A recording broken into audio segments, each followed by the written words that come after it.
welcome to the Content Bite, a podcast for freelancers who use their words to make money.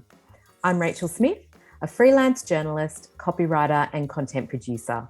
I'm also the founder of Rachel's List, a jobs board and community for Australian writers and other creatives. And I'm Lynn Testoni. I'm a journalist and a content writer as well. Rachel and I are your weekly co-hosts, and every week we're bringing you all kinds of tips, tricks, and some fabulous guests to help you make the most of your freelance business. This podcast is sponsored by our good friends at Rounded, easy accounting and invoicing software made just for Australian freelancers and sole traders.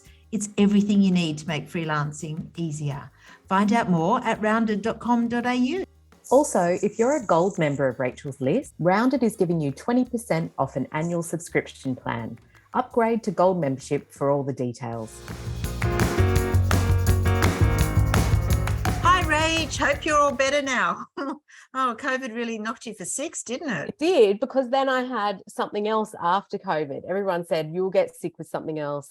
And I did. I got this cold, so I still sound a bit nasally, and that's why. So sorry, everybody, that you have to listen to me sound like a wharfie.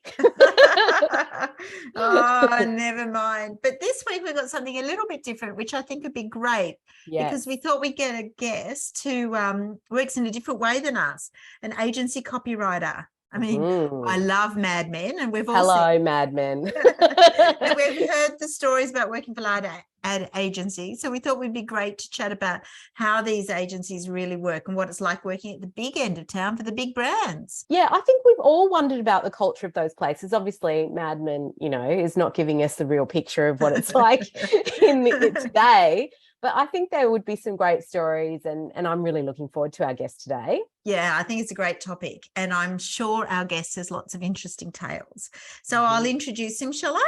Yes, please do. So it's Damien Whelan, and he's a senior copywriter, and he's worked in Melbourne ad agencies for over 20 years. And in that time, he's worked on some of Australia's biggest brands, including Bunnings Warehouse, Officeworks, Myer, Coles Liquor, BMW, Mini, and the Melbourne Cup Carnival, and so much more. Amazing. Welcome, Damien. So great to have you on the podcast. Oh, thank you very much, Rachel. Thank you, Lynn. Yeah, pleasure to be here. Tell us a bit about your background and your career as a copywriter, because you told me off air, came to it a bit late, did you? I did. I think I spent sort of the first 10 years post-school celebrating it was post-school, I think I let those celebrations go on a bit too long. And I did a few different jobs, actually. Worked in retail and worked in a printing company for a little while, but eventually got into the marketing department of a educational publisher here in Melbourne. And that's when I first did a little bit of copywriting, and it was a lot of direct mail stuff is what they used to do back then. We remember that. Yes. So that gave me a little taste of what it was like. And advertising was something I was always interested in. And I was 28 years of age, and I thought, well, I was sort of at that junction where you go, okay, is this going to be it? I'm doing something, I really, I enjoy. I was in charge of sort of the promotional side of things, so sending stuff out and marketing materials out to different parts of Australia. And then I thought, well, do I really give this a crack? And, copywriting could be a career for me. So at 28, thankfully, Mum and Dad said, yes, you can come back home for a couple of years. Went back to RMIT in the city here in Melbourne and studied media and communications. And that was really the turning point for me, I guess, where I decided, writing is something that I want to do now, and I want to make a career out of it, and I want to make a go out of it. And it went from there. Wow. So moving to a big ad agency, would you say that copywriters specialize in either short form or long form type writing? Like if you're working on a big campaign and you have to come up with that one tagline, is that sort of a skill in itself? And then you have copywriters who work more on the long form side of stuff? Yeah, I tend to think it's more of especially nowadays, it's short form copywriting. It's essentially, or initially, it's coming up with the idea. So what's the idea for the campaign? And then it's how is that idea going to be expressed in either a 30-second TV commercial or, a social post or a 30-second radio. So I'm very much about about the 30 seconds, I guess, like people have often asked me, would you ever write the great novel or, write a book? And I think, well, I can only write in 30 seconds. So I think I struggle, 30-second chunks. That can be the name of your book, 30-second chunks. That's it. Very small chapters. Yes, but definitely there's a bit of both. And, sometimes there is a call for long copy ads, they're still around. You still see them every now and then. But I think nowadays we're such everything is so fast paced, especially, like your social media posts. Everyone's always scrolling. Everyone's looking for the best next thing. And our lives are so busy that the majority of the stuff, I would say, is short and it's sharp and it's straight to the point. We're seeing like budgets changing so much, definitely in journalism and, in other areas of creative work as well. How have agencies changed over the years? Are you still working on really big budget jobs, or are you finding, you're being squeezed as well? In my current role, I wouldn't say we're being squeezed. The Bunnings ads that I work on now, we've always been very nimble in the way we work, and that's very important. Like if we're shooting in a warehouse and we're talking to team members, we're a very small group. We haven't got these massive big budget sets or anything like that. So we've got to be the way we've got to move around, and we're talking about a warehouse, a retailer that's all about low prices. So it's not going to be a big budget ad. But I've worked on big budget ads before. Such as Bow Repairs did a fantastic ad that I worked on, which was the 90-year anniversary, and that was probably the biggest one I've worked on, where we had to shoot on the Great Ocean Road and we were blocking off highways, and it was amazing. And it was almost like the polar opposite to the Bunnings ads that I do now. But those big brand campaign ads are few and far between. It's the everyday stuff that you do, I think, is you've just got to do it in a way that's efficient. You've got to be efficient. You've got to be economical, and you've got to do it on budget and most certainly on time. Yeah. My understanding is it can be really hard to break into the ad agencies, particularly the bigger ones. Is that true? How would you start? It can be. It depends on what's happening in the agency at the time, I guess. The agencies are very much a bit of a roller coaster in that when you're really busy and no one's got time to think of anything but what you're doing or see anyone. But then you'll have times which are a bit quieter, and I think that's the time where you might be able to have a chat to a freelancer who comes in, or a new art director, or a designer, or someone who wants to show their folio. So it can be hard to break in, but most of the big agencies nowadays will have a creative services manager. Yeah. And for a freelancer, I would say they're your best friend. If you can get in contact with them, get in their little black book, which they'll always have, because they always have a list of freelancers that they love to call on and who they know they can rely on. They would be the people certainly in the bigger agencies that I would be looking to make contact with and meeting with, and just showing what you've done and what you can do. Oh, that's interesting. What would that person be looking for in terms of skills, do you reckon? They would be looking for an ad agency, ideas, and again, how those ideas can be expressed. So it's different, I guess, from being a writer who is good at writing to a writer who can come up with ideas for an ad campaign. There's sort of different skill sets in a sense, but I think, writers come up with ideas anyway. That's what we do. Yeah. So it's just a matter of, have you got a folio of work that you can show that maybe shows how this idea would work in an outdoor billboard on the freeway or in the newspaper on the weekend? I think that's what the creative services managers would be looking at, and then so that they can then show that folio to the creative director who sits at the very top, or the executive creative director who sits at the top, who will give the nod to that particular freelancer to help them out. Oh, that's so interesting. So ideas, that's great. Yeah, we've heard the stories about all-nighters and weekend work. When a campaign is launching, does that still happen? Yes, it does. Not all-nighters. I can't say. The closest I've done to an all-nighter was like a 3 a.m. finish the night before a pitch, which was quite a few years ago. I haven't thankfully ever done an all-nighter, but and there's occasional call for weekend work.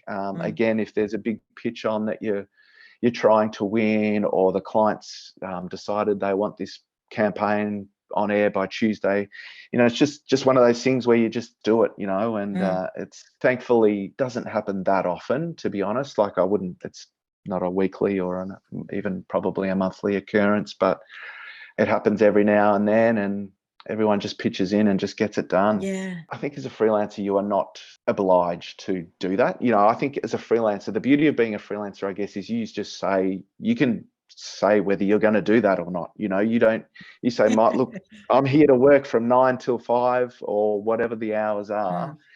Anything over and above that, if you want me to do the weekend work or the all-nighter work or whatever, then you charge for it.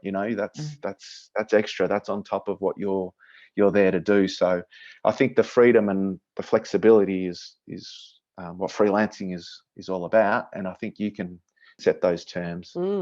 Talk to us a bit about a day in the life of what it's like for you being in the agency. Is there, I know in Mad Men, we keep going back to Mad Men, but they had all that percolation time where they were thinking, and they were in that room. I can't remember, it's like that creative room where they would play games or just be silly or talk about crap, and then one of them would just go, I've got it, and they'd come up with the idea. I mean, do you still have that as part of your day? Is that collaboration, or how does it all work? What's your day like? Yeah, still is there in terms of you don't always get a long time to come up with an idea, but certainly that idea of yourself and as a copywriter will get briefed with an art director on the job or what the campaign is going to be, and then we'll either go off by ourselves for a little while for a bit of thinking time, or there's still that idea of just grabbing a room in the agency, putting some stuff on the wall, just writing your ideas down, and then just have we got anything? No, I don't know. So we'll keep going, and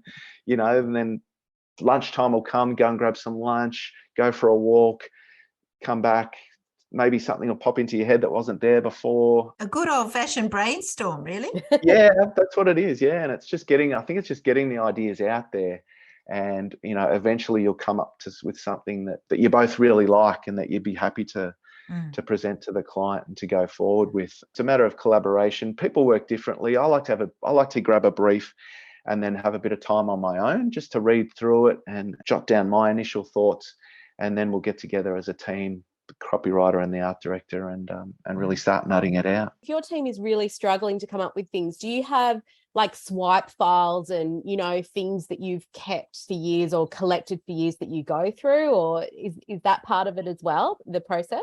Yeah, it can be. Like I sort of have a notebook that I keep pretty much on hand everywhere I go, because ideas can just come at any time, and you might think of something and you go, geez, that sounds great, or that's a great idea, and I put it in the notebook, and it may not be for any particular campaign, but you may find yourself in 6 months' time going back and going, oh, remember that thing I thought of way back when I was on holiday 6 months ago.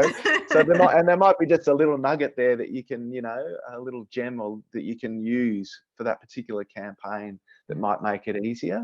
What are some of your favourite campaigns you've worked on over the years? I've really enjoyed a lot of the different clients that I've worked on, and especially a lot of the different people I've worked on in agency life. And I've worked with a whole lot of different people, and there've been some really great people that I've worked on. As mentioned, I mean, that bow repairs campaign was just amazing because it was my first real big shoot. That was amazing. Some work I did for the Melbourne Cup Carnival.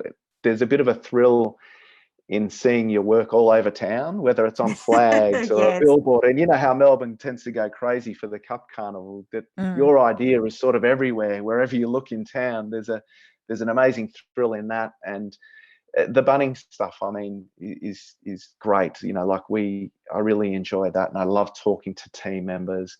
I love being in the warehouse, and you're hearing different people's stories. Every shoot you go on, and we've got a great little team of people who do those shoots, and it's always great fun to do that work with them.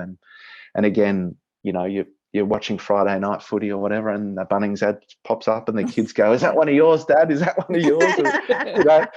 There's a thrill in that. It's great fun. There's one thing I'll say about advertising. It's been a lot of hard work, but it's been a lot of fun, and I've had some great friendships over the years as well. Yeah, amazing. I know that the way that we work as journalists and in the kind of copywriting we do, when we're pitching to clients, we might be pitching a number of ideas, and then it will be up to them to sort of choose the ones they want.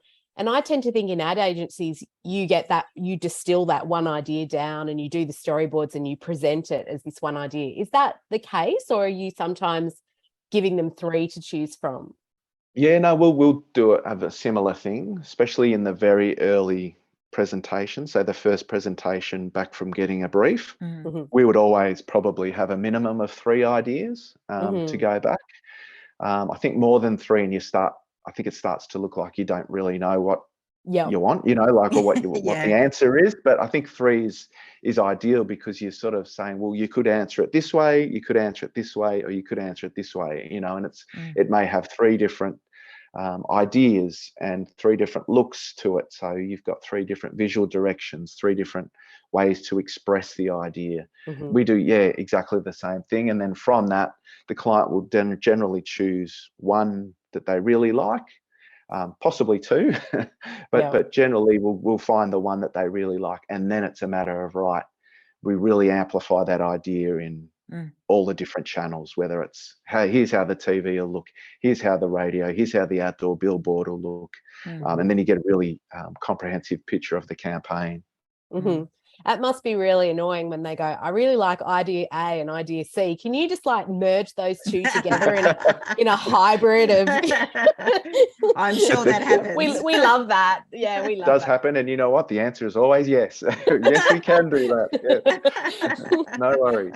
Gosh. So, okay, let's talk a little bit, because there'll be freelancers listening to this who will be thinking about going into agency work, and also thinking about how they can get paid, or how they could sort of negotiate higher pay. I mean, what would be your tips for them doing that, negotiating with an agency around pay and that kind of thing? I freelanced a little while back, but I think that we will always agree on a day rate or a weekly rate, or if it's a longer tenure, maybe up to a monthly rate perhaps, depending on what the requirements are of the agency. But I would it's just about working out an equitable rate or solution for both of you, because you don't want to work for nothing.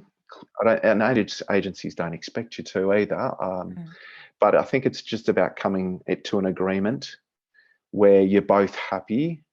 It works out mutually beneficial for both of you. It's interesting when you talk about day rates and things. I know when I've done agency work, is basically that's almost the first question. And there's say, yeah, you look good. What's your day rate? What's your hourly rate? Whatever it is.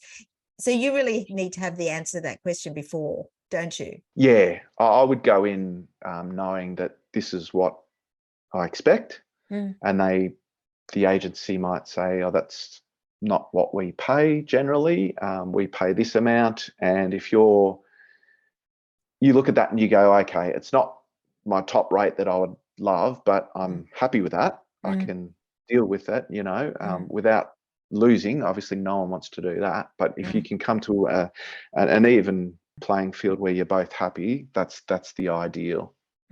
It's slightly different to how we might work in some copywriting jobs, where you quote more on the project rather than a day rate, but agencies are very, very much still in that day rate kind of thing. Yeah, definitely, unless it's a particular project such as a pitch. If you were brought in just to work on a pitch, then often there's a thing called a pitch rate, where it might be a bit higher than your day rate, but then there's that expectation that there might be some longer hours involved or some weekend work involved, but that's why you're getting paid that pitch rate, because pitches are just, it's a big deal. It's a big deal for agencies wanting to win new business, and it's all hands on deck, and there's a lot of work involved. So that's why there's the pitch rate as opposed to just your daily rate or your weekly rate. Well, that's really good advice, isn't it? If you were having some kind of rate card and you had the pitch rate on there, it would show that you actually kind of knew what you were doing. Yeah, absolutely. Yeah.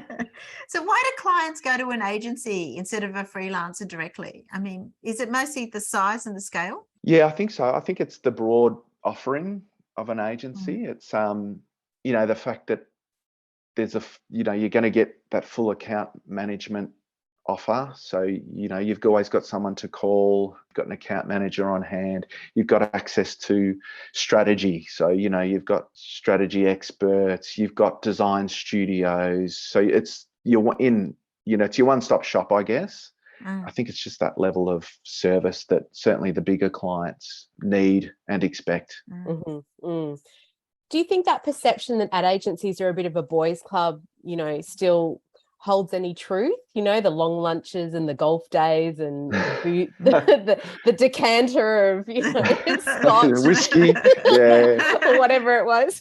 Is there any truth in it, or not really? No, not certainly not in my career, I would say, of 20 years even. And certainly not now, not today. Like, the creative department will go out for a Friday lunch, but it's everyone, and we'll go and have lunch and be there for an hour and then come back to work. Oh, wow. Things have changed, Damien. Yes.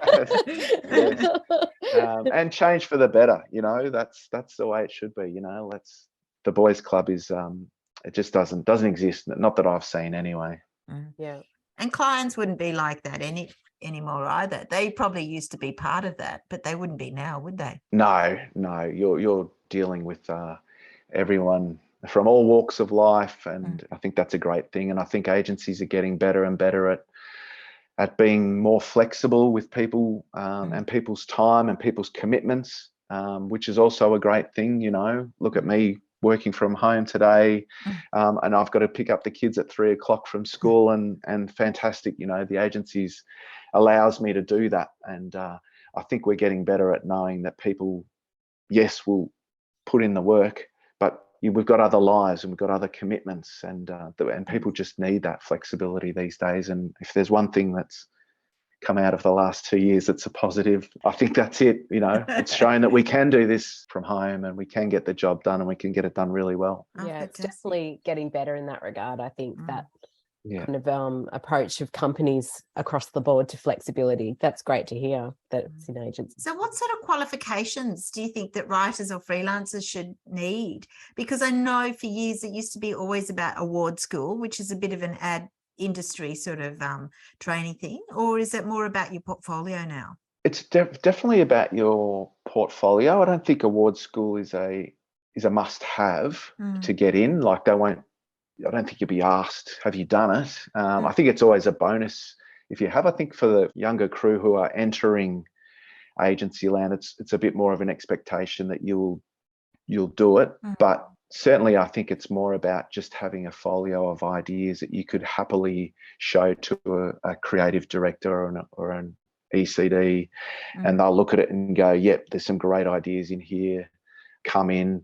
I think in any job, our first gig is almost a bit of a showing what we can do.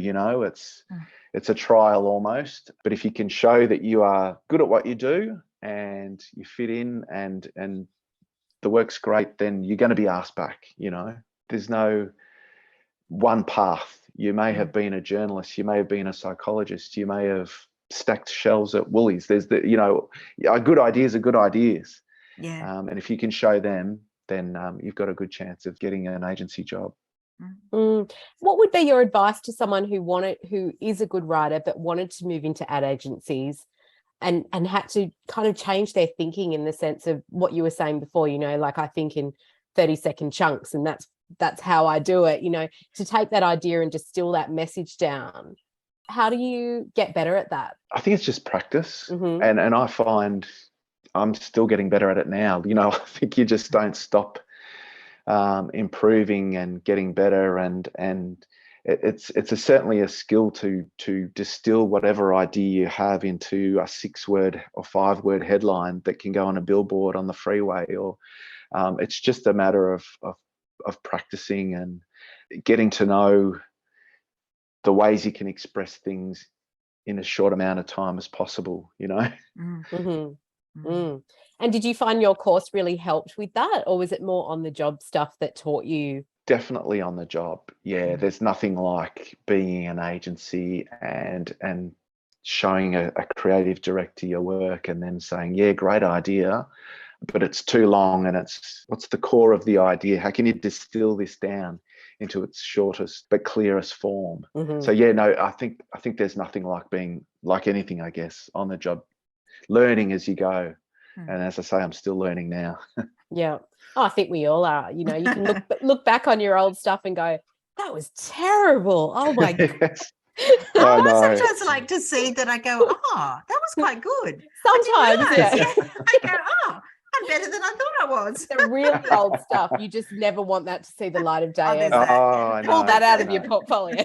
Yes, a couple of radio ads I did in the early days, and I think, oh my gosh, I hope they are in the archives, never to be heard again. Yeah, depressing. So do you see freelancers making specific mistakes when it comes to working with agencies or doing agency work? Is there any advice you'd have? Not that I've seen. Like, I've worked with a lot of freelancers in a lot of agencies, and they've always been great, and we've always been grateful for the help. Like there's one thing other creatives like, it's freelancers who can come out and just come in and just share the load a bit. Yeah. So I've always been very grateful. I guess, if anything, you've got to be flexible in terms of what the client wants. At the end of the day, we're a service business, we're servicing a client, and we all want to stay true to the creative integrity, and to the idea. But there are times you've just got to go, well, this is what the client wants. Then, okay, we've just got to find a way to make this work, and I think just being an obstacle to that and not being flexible means that you'll become a problem for the client, and that means you're a problem for the agency. So there's sometimes you've just got to say, yep. The answer is always yes. Isn't that you said? Client's always right. Yeah, exactly. Like, that's right. So I have seen freelancers who've come in and have, just been that, no, I'm not going to do that. No, that's wrong, so I'm not going to do that. And you don't get invited back. Yeah. So yeah, I think be flexible, realize where the relationship is with the client, and you'll go a long way. Great advice. So interesting, Damien. It's so interesting. It's quite a whole different world, which I like. It is. Yeah. We often ask a lot of our guests about their tech tips, because there's always some new gadgets and stuff. Are there any useful digital tools you use and recommend? Look, I wish there was. I wish there was a tool that just gave me great ideas and saved me a lot of time and a lot of bits of paper on the wall. But look, to be honest, I think for any copywriter or art director, probably your greatest tool will be your portfolio, and generally nowadays that's a website of some sort. So it doesn't have to be complex or anything, but it's just the easiest way to show your work and what you've done, because it's going to be harder to get an appointment and go in and bring your folio in and go through it with a creative services manager or a creative director, but it's going to be a lot easier to send off an email with a link to your website that shows your work. So I think your greatest tool, your greatest asset is a website that you can share really easily and just give people a taste of what you've done. Yeah. Fantastic. Look, so much to think about in this episode. Damien, thank you very much for coming on and sharing your experience and your thoughts. And I hope we didn't throw too many madman questions in there. No, not at all. Absolutely. I was tempted to throw more in, but I didn't want to be annoying. But I know our listeners are going to find this really helpful. So tell us where people can find out about you and your work, and perhaps follow you, that sort of thing. Yeah, just jump on LinkedIn if you like, and search for Damien Whelan, copywriter. I'll come up there, and there's a link to my website and my folio on LinkedIn there. So thank you very much. It's been a pleasure, and I hope it has been helpful. Yeah, for sure. So interesting. Thank you so much. Yes. No worries at all. Great to chat. Thanks, Damien. Thanks for listening, everybody. And thanks again to our sponsors, rounded.com.au. Easy accounting and invoicing software made just for Australian freelancers and sole traders. Yeah, and we'll be back next week, won't we, Lynn? We will with another fantastic guest. And don't forget, all the show notes are in your podcast app, so you can head there to contact Damien. It'd be fantastic. Okay, thanks everybody. Bye. Thanks, bye.